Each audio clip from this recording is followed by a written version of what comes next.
guys. It's been a while. Did you miss me? Because I missed you. But don't worry, you didn't miss anything. That's a deep cut reference. Only the real ones would know that reference. It's been a really fun 26. I'm wearing a custom piece today. Like, this is couture. No custom. I made it myself. Took me hours to make it. It's a Sophie scarf if you're only listening to like the audio episode. I believe next year the Sophie scarf, or like maybe this fall, the Sophie scarf would be a very prominent fashion curiosity in my opinion. And I'm mostly never wrong.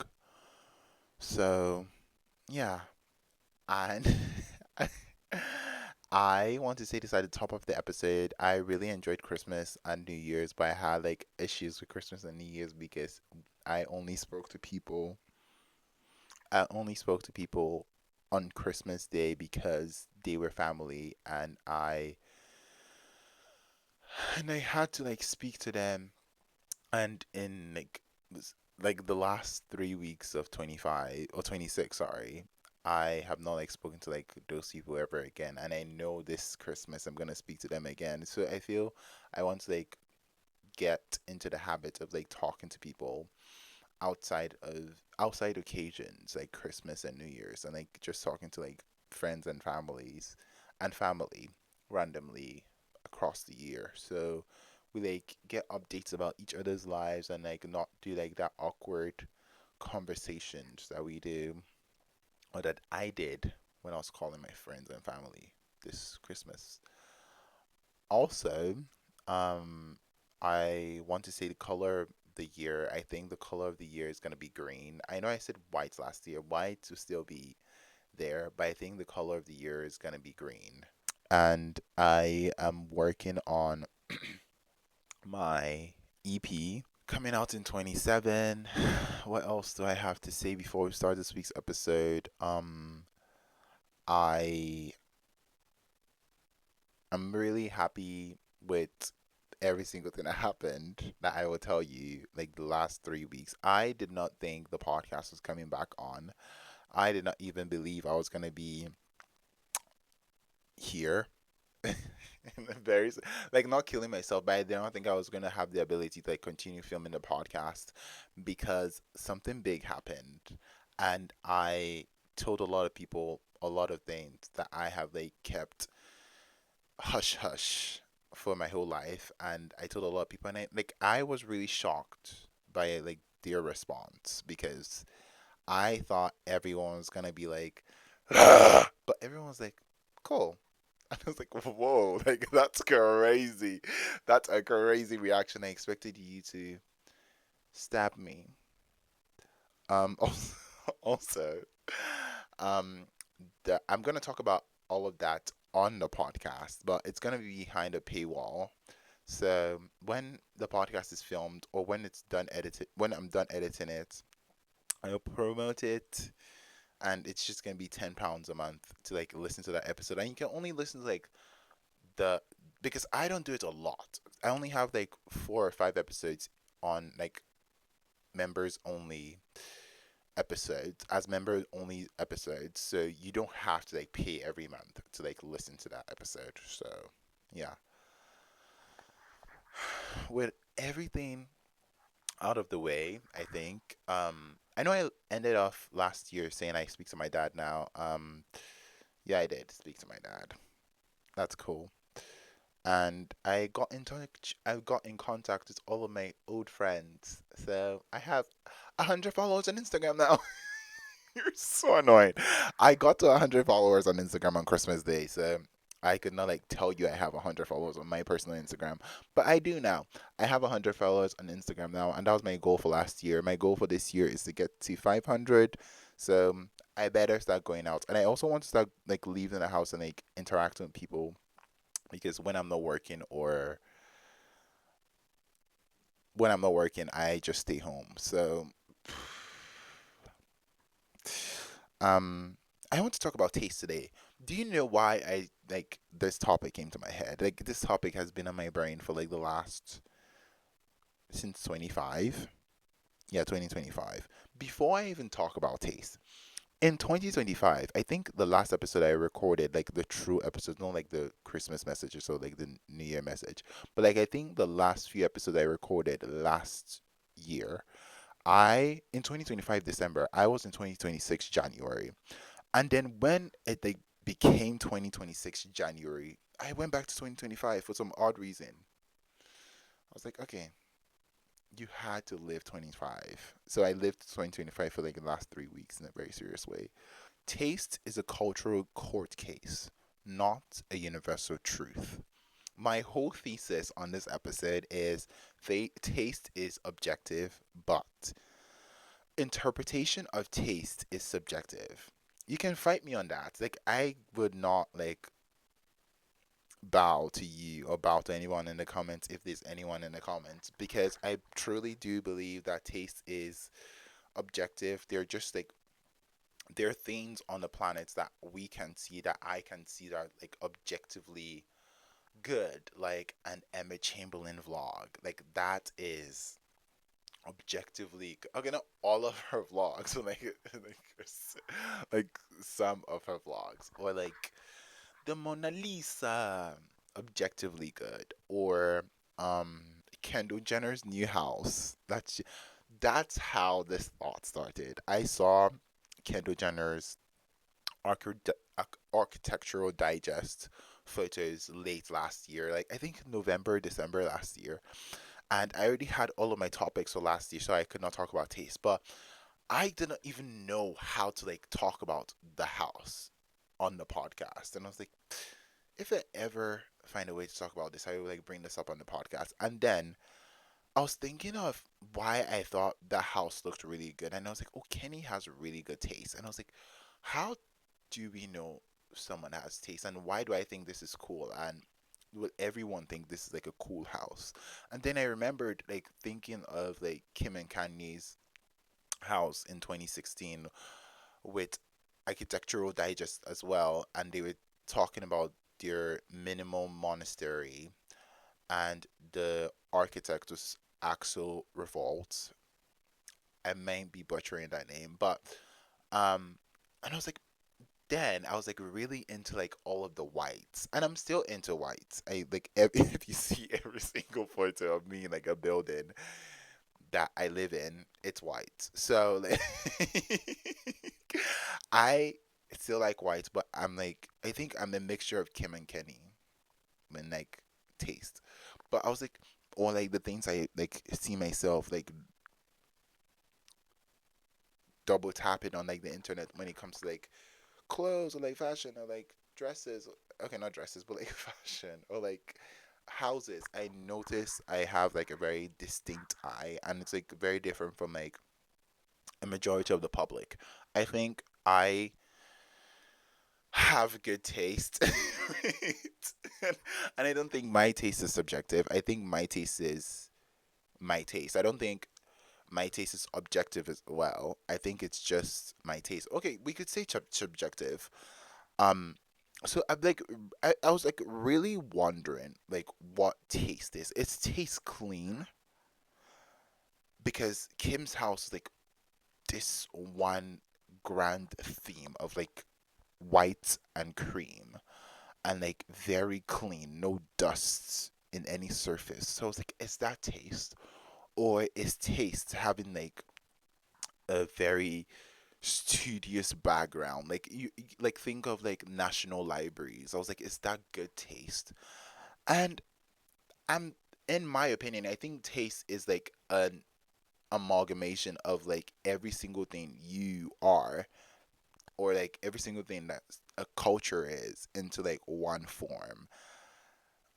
Like I think taste is rhythm. I think taste in songs or like taste in anything. I think it's like the rhythm, like like from like point A to Z making sense, or from point A to B making like sense why that is there. I would love to pull up some photos from Kenny's house, but I'm not gonna do that in this first episode of the year.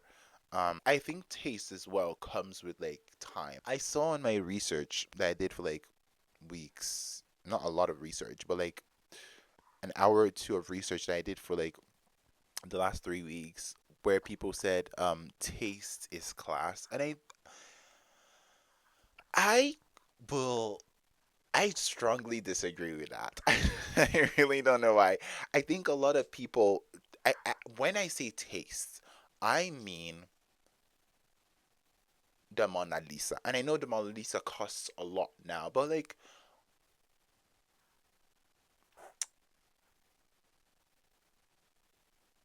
or like the Colosseum. I think taste equal time. That's my grand theory about taste. I think taste equal time. The amount of time it took for you to like create this, or the amount of effort you put into this project equal how much it's. Hi, Edison Clinton here. I'm just here to clarify something. I was talking about with time, taste is developed. So, like, whatever was like released like 50 years ago, like 100 years ago, or like 200 years ago, with time, we get to appreciate it. And that's what I truly believe is like tasteful. Like, we can say, like Meghan Markle or like Kate is a tastemaker, but like we can say Diana is a tastemaker now because we can see all of her pulls and references. I hope that makes a lot of sense. Bye. Revered, because I don't think what is trendy now is tasteful. I think what stands the test of time, like a good 501 Levi jeans, is tasteful. I think there is nothing like a good pair of jeans. I think it's going to last for the rest of forever. I think a good pair of trousers is tasteful in the fashion sense. I think a white room with interesting accents is tasteful. I don't think the exposed bricks are tasteful. I think those are like trendy. They are the most trendy things I've ever seen in my entire life. I'm trying to be judgmental, but I think there's just a lot of things that are tasteful, like a beautifully written um song is like, in my opinion, tasteful. A song that I think is the best song on the planet right now. It's not my favorite song, but I think that song is gonna last forever, like for the foreseeable future. I think that song is gonna be the song of. I think it's gonna be played every single time, and it's not like a Michael Jackson song or like a Beyonce song or like a Taylor Swift song, because I think those three artists are not going to be timeless. Sorry, shoot me, shoot me. I don't think Michael Jackson, Beyonce, or Taylor Swift is going to be timeless. I think I'm going to check my laptop for the song, because um I think the song that's going to last for decades and like centuries and after we are gone is Army Dreamers. I heard that song, and the message behind the song is so poignant and so human that I listened to that song for the very first time, almost started crying. I wish I listened to that song while I was reading um A Little Life. I think I would have like cried a lot more. Like the themes in like the A Little Life and the themes in Army Dreamer are like polar opposites. Like yeah, they're not similar in any way, but I think that song is gonna last for centuries, decades. Maybe Taylor Swift and Michael Jackson and Beyonce might have songs that will last for decades, but I think Army Dreamers, the song, is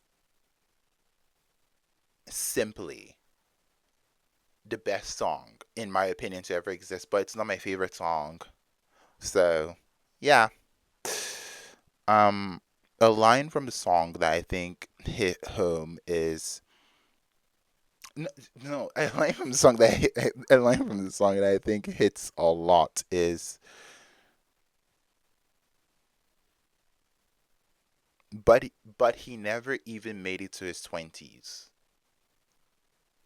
Oh, what a shame for Army Dreamers. It's a really good song. It's a really good song. I can't say how much I like that song. I listen to that song anytime I'm like walking home from from the gym, or like not every time, but like some like at least twice a week.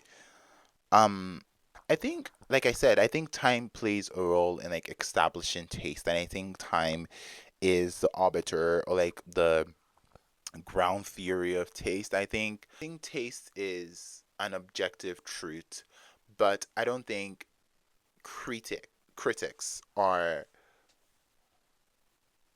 right all of the time. I think critics are very biased. Like I think, yeah, I think critics are really biased, and I don't think, and I don't think everything that's like what like that costs a lot of money is like tasteful. Like a very huge example of like what's not tasteful. The Louis Vuitton um logo mania bags. I think those are like anytime I see I'm not trying to be judgmental. I am being judgmental. But anytime I see someone wearing like a very logo feel like an outfit with like a lot of logos, or like what's it called when you have a lot of, I have not been doing this, but I've not been talking for the last, no, I've been talking about other stuff, but I've not been talking for the last 3 weeks. So my brain is like blanking on like when you have so many like logos on you, like on a piece of like like when you have when you have a lot of when there's a lot of logos on a bag, or like on a belt or on a shoe. I find it really tacky, like in a very serious way. I can't see that becoming like tasteful in any way. But what I find really tasteful is the Mago, the bag. I think that's the I don't like the Birkin. I don't hate it, but I feel like the Birkin in a couple, like not a couple years, but in 50 years it's gonna go down. I may be wrong. I've been wrong in a lot of my predictions, but I don't. I think the Birkin is losing its values really quick. I think taste as well is very exclusionary. I think not a lot of people can gain the objective taste. That's why I said taste is objective, but interpretation of taste is subjective. And now I'm going to get to the point where everybody is going to call me a bad person. I think the blackification of like we really I said this last year, but I think we need to study we need to talk about the ification of ification, because we put ification on every single thing we talk about on the internet. But I think the blackification of wealth needs to be studied, and I think like um black musicians, not every single black musician obviously does this, but like I think the way wealth is portrayed in music videos, especially rap music videos, is not tasteful. I think Sagan wearing billions or millions of dollars and ghetto opulence is not tasteful. I can't see like there is a form of opulence I adore, and that's like the royal family opulence. It shows you, oh, money, but like, and then there's like a ghetto opulence where they like do, yeah, no. No, it's not tasteful. I think even with the royal family one, it has a sense of like culture, class, mystique. You can never attain it. But with the ghetto ratchetness, well, I said ratchet. Ratchet is crazy. With the ghetto opulence, the ghetto opulence is crazy. But with the ghetto opulence, you can attain it by purchasing costume jewelry. And for like the royal family, for example, like in Meghan and Harry's wedding, or the queen's coronation, or the king's coronation, you can't, you in movies you can, but like a day-to-day person would never like present like that. But with the ghetto opulence, you can present like that on an Instagram photo. I've seen many in my days and I do not like them.